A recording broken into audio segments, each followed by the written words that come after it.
غیرت مند انسان اپنی بیوی اپنی محرم کا ذکر کسی غلط اور برے انسان سے سننا گوارا نہیں کر سکتا۔ اللہ رب العزت تو غیرت کے معاملے میں سب سے زیادہ غیور ہیں۔ وہ کیسے گوارا کر لیں گے کہ اپنے محبوب صلی اللہ علیہ وسلم کا نام ایسے بندے کے منہ پر لائیں جو اللہ رب العزت کو قبول ہی نہ ہو، تو لہٰذا درود شریف پڑھنا قبول ہی قبول ہے۔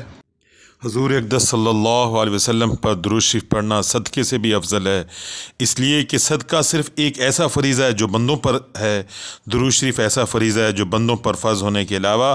اللہ جل شانہ اس کے فرشتے بھی اس عمل کو کرتے ہیں۔ درود شریف ہماری دعاؤں کی حفاظت کرنے والا ہے، درود شریف ہمارے رب کی رضا کا سبب ہے، درود شریف ہمارے اعمال کی زکوٰۃ ہے، یعنی ان کو بڑھانے والا، پاک کرنے والا ہے۔ درود شریف ہمارے گناہوں کا کفارہ ہے۔ درود شریف کا ثواب اللہ جل شانہ کا بندوں پر درود شریف بھیجنا، اس کے فرشتوں کا بھیجنا، حضور صلی اللہ علیہ وسلم کا خود اس پر درود شریف بھیجنا، درود پڑھنے والوں کی خطاؤں کا کفارہ ہونا، ان کے اعمال کو پاکیزہ بنانا، ان کے درجات کا بلند ہونا، گناہوں کا معاف کرنا، خود درود شریف کا مغفرت طلب کرنا، درود شریف پڑھنے والے کے لیے اس کے نامہ اعمال میں ایک قرات کے برابر ثواب کا لکھا جانا، قرات بھی وہ جو احد پہاڑ کے برابر ہو۔ ان کے اعمال بہت بڑی ترازو میں تلنا، جو شخص اپنی ساری دعاؤں کو درود شریف بنا دے اس کی دنیا آخرت کے سارے کاموں کی کفایت کی جائے گی۔ درود شریف کا ثواب غلاموں کے آزاد کرنے سے زیادہ ہوتا ہے، اس کی وجہ سے خطرات سے نجات پاتا ہے، اور نبی کریم صلی اللہ علیہ وسلم کا قیامت کے دن اس کے لیے شاہد اور گواہ بننا، آپ صلی اللہ علیہ وسلم کی شفاعت کا واجب ہونا، اللہ تعالیٰ کی رضا، اس کی رحمت کا نازل ہونا، اس کی ناراضگی سے امن کا حاصل ہونا، قیامت کے دن عرش کے سائے میں داخل ہونا، اعمال کے تلنے کے وقت نیک اعمال کے پلڑے کو جھکانا،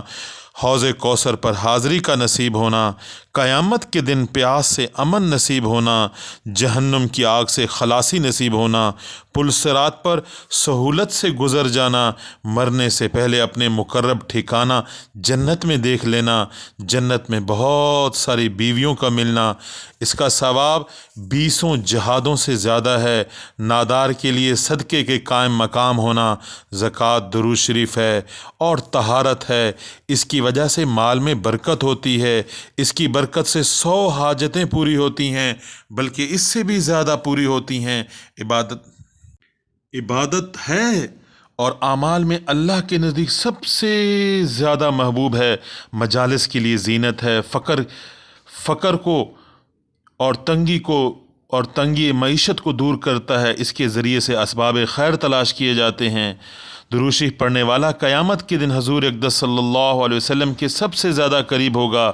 اس کی برکت سے خود درود شریف پڑھنے والا، اس کے بیٹے اور پوتے نفع حاصل کریں گے، وہ بھی نفع حاصل ہوگا جو درود شریف کا ثواب، جس کو اصالہ ثواب کیا جائے گا، اللہ اور اس کے رسول کی بارگاہ میں تقرب ہوگا، وہ بے شک نور ہے اور دشمنوں پر غلبہ حاصل ہونے کا ذریعہ ہے، دلوں کو نفاق سے، زنگ سے پاک کرتا ہے اور لوگوں کے دلوں میں محبت پیدا ہونے کا ذریعہ ہے، اور خواب میں حضور اقدس صلی اللہ علیہ وسلم کی زیارت کا ذریعہ اس کے پڑھنے والا اس سے محفوظ رہتا ہے کہ لوگ اس کی غیبتیں کریں۔ درود شریف بہت بابرکت والا عمل ہے، افضل ترین عمل ہے، دین اور دنیا دونوں میں سب سے زیادہ نفع دینے والا عمل ہے، اس سے نیکیوں میں اضافہ ہوتا ہے، گناہوں کا کفارہ ہے، درجات بلند ہوتے ہیں۔ درود شریف خوشیوں کے حصول کا ذریعہ ہے، بہترین عطاؤں کا ذریعہ ہے، مضرات سے حفاظت کا ذریعہ ہے۔ درود شریف زیادہ شفاعت والا ہے۔ درود شریف اللہ جل شانہ درود شریف بھیجتے ہیں تو اس کے فرشتے بھی درود شریف بھیجتے ہیں۔ اللہ جل شانہ نے اس کو دنیا آخرت میں اپنی قربت کے ساتھ مخصوص کیا ہے، یہ بہت بڑا نور ہے، ایسی تجارت ہے جس میں گھاٹا نہیں ہے، یہ اولیاء اکرام کا صبح شام کا مستقل معمول رہا ہے۔ پس جہاں تک ہو سکے درود شریف پر جمع رہے، اس سے اپنی گمراہی سے نکل آئے گا، تیرے اعمال صاف ستھرے ہو جائیں گے، تیری امیدیں بر آئیں گی، تیرا قلب منور ہوگا۔